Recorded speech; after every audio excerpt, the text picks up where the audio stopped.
આવતા શ્રાવણ માસના 5 સોમવારને લઈને જ્યોતિષશાસ્ત્રીએ આપી ભવિષ્યવાણી. વિક્રમ સંવત 2080-81 અને વર્ષ 2024માં આ શ્રાવણ મહિનામાં 5 સોમવાર હશે. શ્રાવણ મહિનાનો શંકર ભગવાનનો મહિનો કહેવામાં આવે છે, જેમાં શિવ પૂજા આરાધના અને આ માસમાં ઘણા બધા તહેવારો આવશે. આ તહેવારો દરમિયાન ભગવાન શંકર અને માતા પાર્વતી પૂજન કરવામાં આવે છે.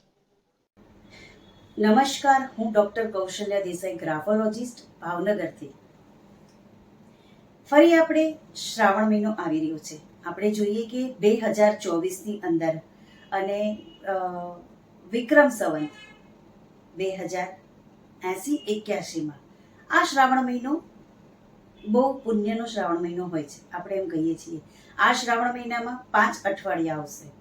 5 અઠવાડિયા જોઈએ અને આજ શ્રાવણ મહિનો આપણે કહીએ ધર્મનો મહિનો કુંવારી કહેવામાં આવે. કન્યાઓ ગૌરી વ્રત કરે છે, સારો પતિ મળે તેમના આયુષ્ય માટે વડ સાવિત્રી પૂનમ પણ કરે છે. ત્યારે ભાવનગર શહેરમાં રહેતા જ્યોતિષશાસ્ત્રી ડૉક્ટર કૌશલ્યાબેન દ્વારા જણાવવામાં આવ્યું છે કે શ્રાવણ મહિનામાં 12 રાશિઓને ભગવાન શંકર અને પાર્વતી માટે ક્યું દાન કરવું, ક્યાં મંત્રો કરવા કે કઈ વિધિ કરવી, જેનાથી આ રાશિઓને દુઃખ, દર્દ, પીડામાંથી મુક્તિ મળે છે, સુખ, સમૃદ્ધિ અને શાંતિ પણ મળે છે અને જીવનમાં ખૂબ જ આગળ વધવા માટે હિંમત અને શક્તિ મળતી રહે છે. કઈ રાશિ માટે ક્યું દાન કરવું તે આ ડૉક્ટર કૌશલ્યાબેન દેસાઈ દ્વારા જણાવવામાં આવ્યું છે.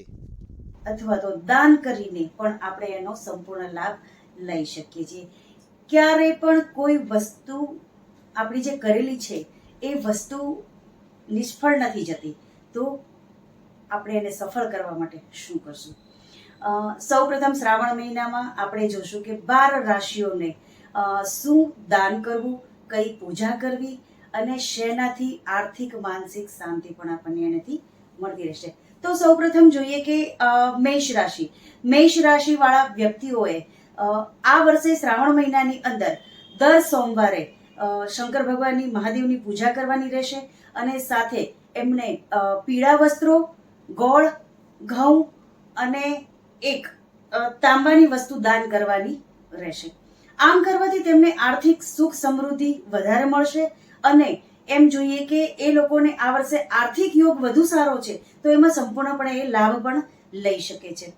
વૃષભ રાશિ વાળા વ્યક્તિઓએ દર સોમવારે આપણે આ શ્રાવણ મહિનામાં 5 સોમવાર છે, તો 5 સોમવારે એટલે આપણે એમ કહીએ કે દર સોમવારે તમારે તાંબાના નાગ લેવાના છે અને એ નાગ શંકરના મંદિરે શિવલિંગમાં ચડાવવાના છે. સાથે લોટો, પાણીના લોટામાં થોડું દૂધ અને કાળા તલ અને એમાં 1 રૂપિયો નાખી જો શિવલિંગ પર નાગ મૂકી ચડાવવામાં આવશે તો એ તમને ખૂબ જ આર્થિક સુખ સમૃદ્ધિ અને જે રોગની પીડા છે એ પીડામાંથી તમને મુક્તિ મેળવવાનો એક સારો એવો તમને ભગવાને આ મહિનામાં રસ્તો આપ્યો છે. મિથુન રાશિને મકાન યોગ બને છે અને આર્થિક લાભ સારો રહેશે, નવા ધંધામાં પણ સારો રહેશે. આ વ્યક્તિઓએ સામાન્ય રીતે તાંબાનો સિક્કો લેવાનો છે અને તાંબાનો સિક્કો કાણાવાળો લેવાનો છે. એ પીપળે મૂકવાનો છે અને શંકર ભગવાનને લોટામાં તલ, પાણી, દૂધ અને એની સાથે 1 સિક્કો તમારે એમાં પણ મૂકવાનો છે લોટામાં અને એ શંકર ભગવાનને ચડાવવાનો રહેશે.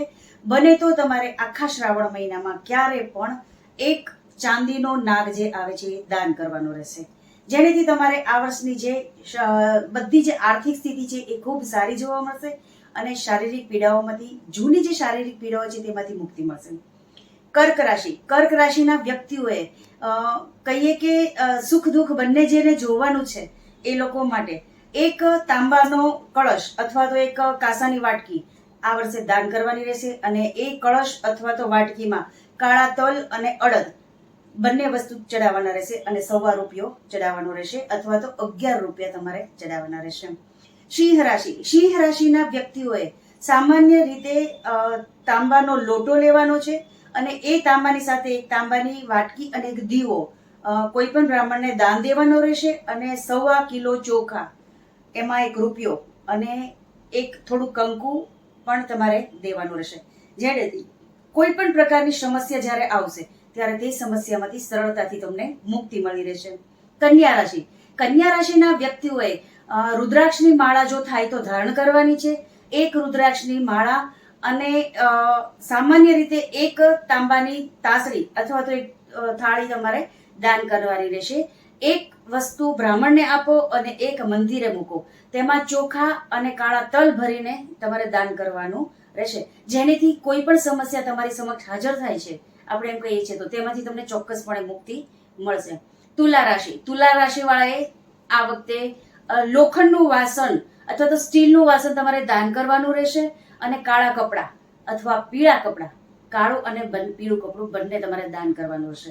સામાન્ય રીતે તમારે 1.25 કિલો ઘઉં અને 1.25 કિલો ચોખા દાન કરવાના રહેશે. જો બને તો તમારે ફ્રૂટ પણ શંકરના મંદિરે મૂકવાનું રહેશે. આને કારણે જે કોઈ તમારી જે શારીરિક પીડા છે તેમાંથી મુક્તિ મળવા માટેનો ખૂબ જ સારો એવો અને સીધો સાધો મંત્ર છે. વૃશ્ચિક રાશિને આર્થિક રીતે વધારે સંકટ ઊભું થવાનું છે. કોર્ટ કચેરી જે છે એમાં પણ એને તકલીફ રહેવાની છે. તો એવા વ્યક્તિઓએ કોઈ પણ સ્ત્રીની પાસેથી કોઈ વસ્તુ લીધી હોય તો એ તમારે પાછી દેવાની રહેશે. અને બીજી વસ્તુ કે કોઈ પાસે કોઈ નવી વસ્તુ લેવી એ તમારી માટે ખૂબ જ નુકસાનદાયક રહેશે. આના માટે તમારે સામાન્ય રીતે દર સોમવારે શંકરના મંદિરે દર્શન કરવા જવાના છે અને જળ ચડાવવાનું રહેશે. જો તમારાથી થાય તો 1.25 કિલો ગોળ, એની સાથે 1.25 કિલો ઘી અને 1.25 રૂપિયો દાન કરવાનો રહેશે. ધન રાશિ વાળા વ્યક્તિઓને ખૂબ જ જીવનમાં આગળ વધવાનું છે.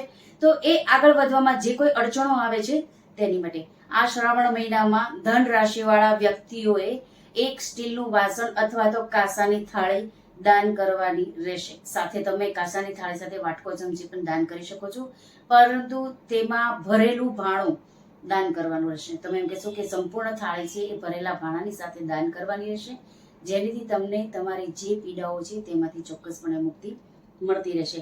મકર રાશિના વ્યક્તિઓએ સામાન્ય રીતે કપડું દાન કરવાનું રહેશે. કોઈ પણ કલરનું કપડું દાન કરવાનું છે. સાથે તાંબાની જો કોઈ વસ્તુ તમે હોય તે દાન કરો અથવા તો મંદિરની ઘંટી અથવા દીવો દાન કરવાનો રહેશે. એક ઘંટ છે. જ્યારે ધર્મ શાસ્ત્ર આપણું બધું આપણી સાથે હોય તો આપણે શું કામ ચૂકવું જોઈએ? જ્યારે શંકર ભગવાને કીધું છે કે જ્યારે આ મહિનામાં એને પૂજા કરો, પાર્વતી માતાને પૂજો, અનેક વ્રત તહેવારો વાર એવું બધું આવે છે કે જેની અંદર આપણે સંપૂર્ણ પૂજા પાઠ કરશું તો આપણું આખું વર્ષ ખૂબ સારું જશે, જેમાં આપણને સુખ, સમૃદ્ધિ અને શાંતિ પણ મળતી રહેશે. ઘણી રાશિઓ એવી છે જે નેગેટિવ છે, પરંતુ આપણે જોઈએ કે એને પણ આપણે કઈ રીતે ધર્મથી પૂજા પાઠ મંત્ર દ્વારા